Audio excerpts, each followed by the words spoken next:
welcome back to another episode of Sit and Spin with me, your host, Joe Royal, and joining me on the show for his inaugural debut, my son Malcolm, who many of you have been wondering when he's going to show up on the show or not. Let's go in for Extreme Close-Up, buddy.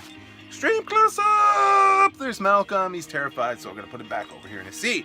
Anyway, I thought it was fitting for him to be on today's show, considering who we're going to be talking about, that being the Goo Goo Dolls and their new album, Boxes, which is their 11th studio album overall. Hard to believe, the band has been around for 30 years now.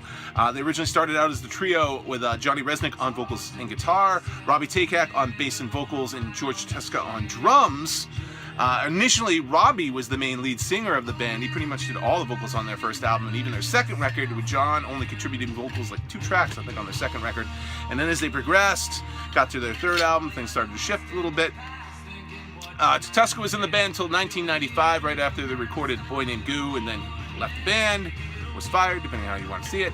They brought in drummer Mike Mandolin, who was their drummer from 1995 to 2013 when he left the group. And right now the group is pretty much just down to a duo of Resnick and Takak. And they've been using session and touring drummers along the way. He's fun, isn't he? But I've been a fan of the band since way back from the beginning. I remember first getting in a compilation tape at the music store I was working at the time from Mercury Celluloid, and it had a couple of Goo Goo Dolls tracks on it. Most of the rest of the stuff was metal type stuff, punk stuff. But what piqued my interest was there was a song called Don't Beat My Ass with a Baseball Bat, and I'm like, any band's got to write a tune like this, I got to check it out.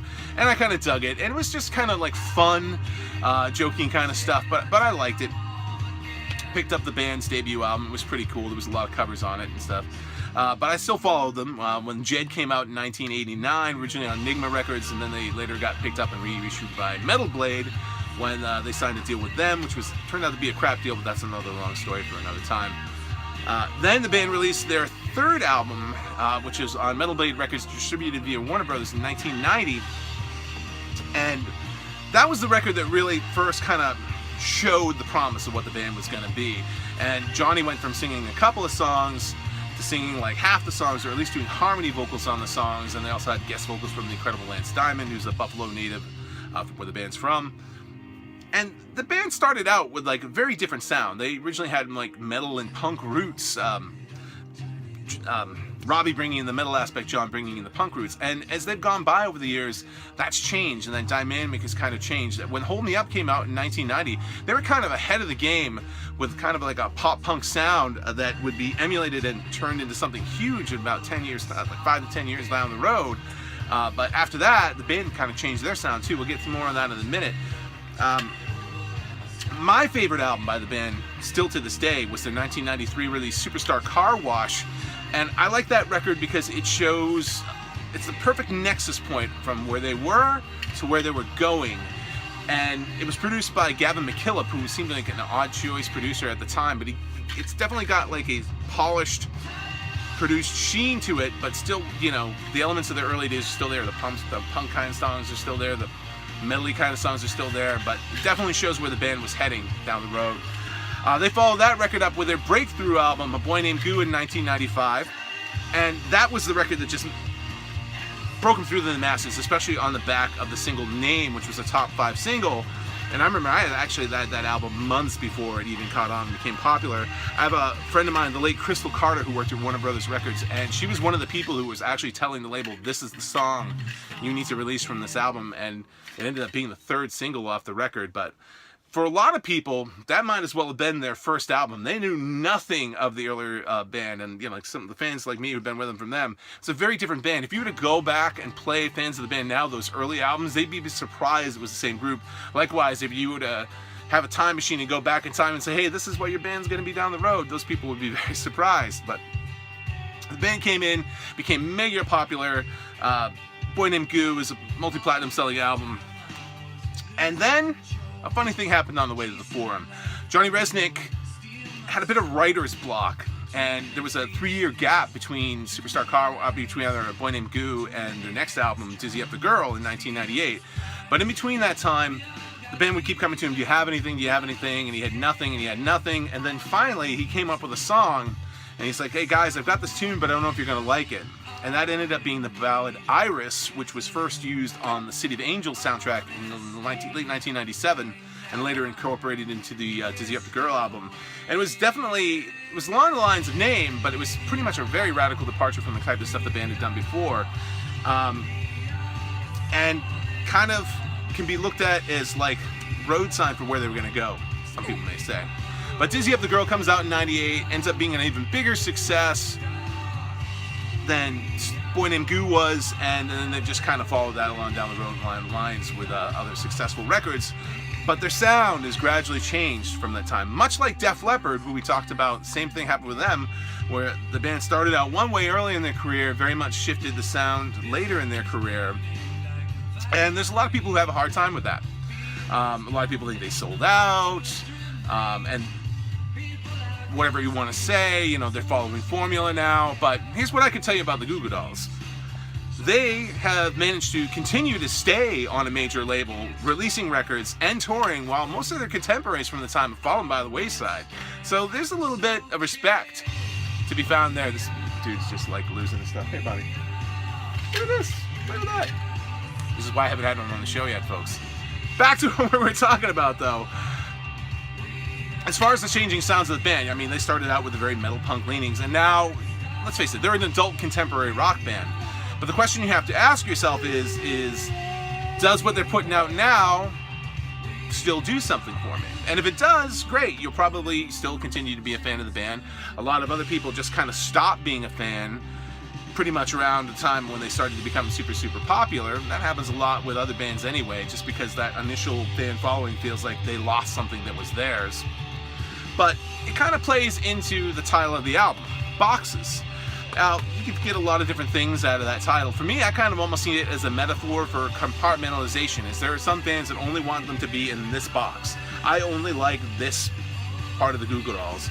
Other fans who like, no, I like this part of the Goo Goo Dolls. But to me, it's like you get the best of both worlds, and it's great. And Boxes, if you've been pretty much a fan of the Goo Goo Dolls since, say, especially like 2006's Let Love In, or even Gutterfowl from 2002. If you like those albums and the things they've done since then, you're probably really going to like Boxes.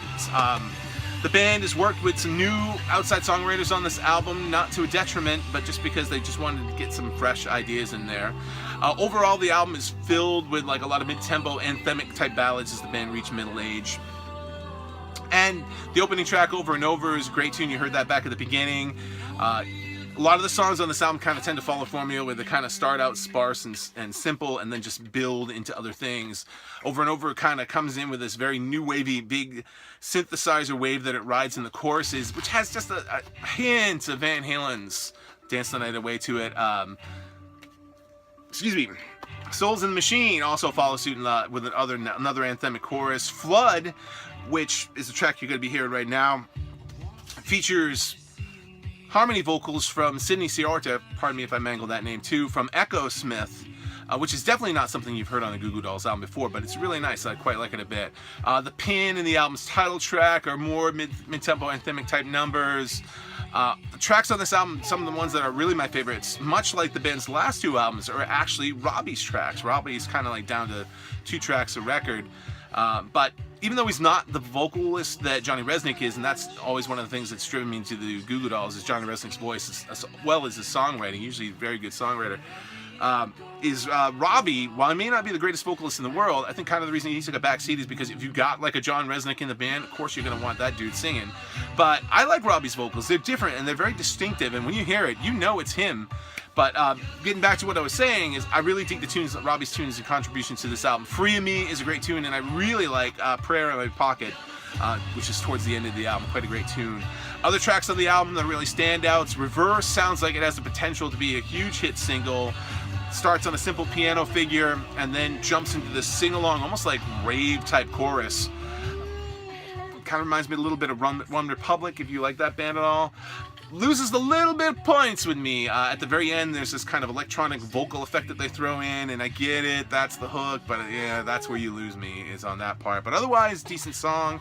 The band's opening single, So Alive, follows suit with like exploding in the chorus. Great track though, very much dig that. And the other tracks on the album, Long Way Home and Lucky Ones, also really good tunes. And overall, the album floats by really quick. It's only like 41 minutes, 59 seconds long, average album length, but the tunes on this album really hold, like, when I was listening to it, I was out walking with this dude, and it really fit what we were doing, just kind of like being out in the open and kind of doing something physical. Really worked well in that context, and I was like surprised how fast the album flew past, and it was kind of like, oh well, started again. Good sign right there. And while I can't say that I like this album as much as, say, 2010 Something for the Rest of Us, I really dug that a lot. I do like it more than their last album, Magnetic, but they're not by much. It's pretty close. But Goo Goo Dolls Boxes out now. If you're a fan, you're probably still going to dig it. Unless you're like old school fan, then it's probably not going to be the record for you. But it's still a good record nonetheless. Much kind of like what we were talking about Rick Springfield last week. And something else I just wanted to add in. I was actually going to do a separate show on these last year, but got busy with this guy being born. If you didn't know, and you may not have, two of the Goo Goo Dolls classic albums have finally seen the light of day on vinyl for the first time ever. Like, pretty much like none of the Goo Goo Dolls albums have been on vinyl before, but back in October of last year, in fact, as a matter of fact, I picked this album up the day this dude was born. Dizzy Up the Girl finally got his first time release on vinyl and sounds amazing.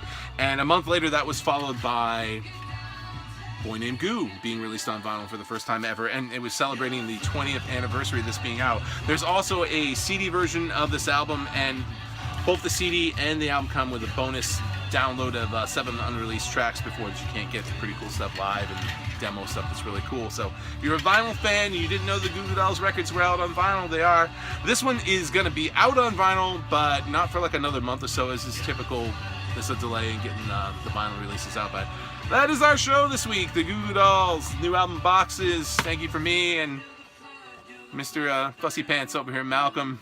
Don't know if we'll have him on the show again, but he made his debut for today at least. And we will catch you next time on Sit and Spin. Also, if you didn't check it out, be sure to check out my friends over at Dig Me Out Podcast. They did a review of the band's Hold Me Up album from 1990 about a week or so ago. If you go to their site, you can still check that out. And I will talk to you next time on Sit and Spin. See you later.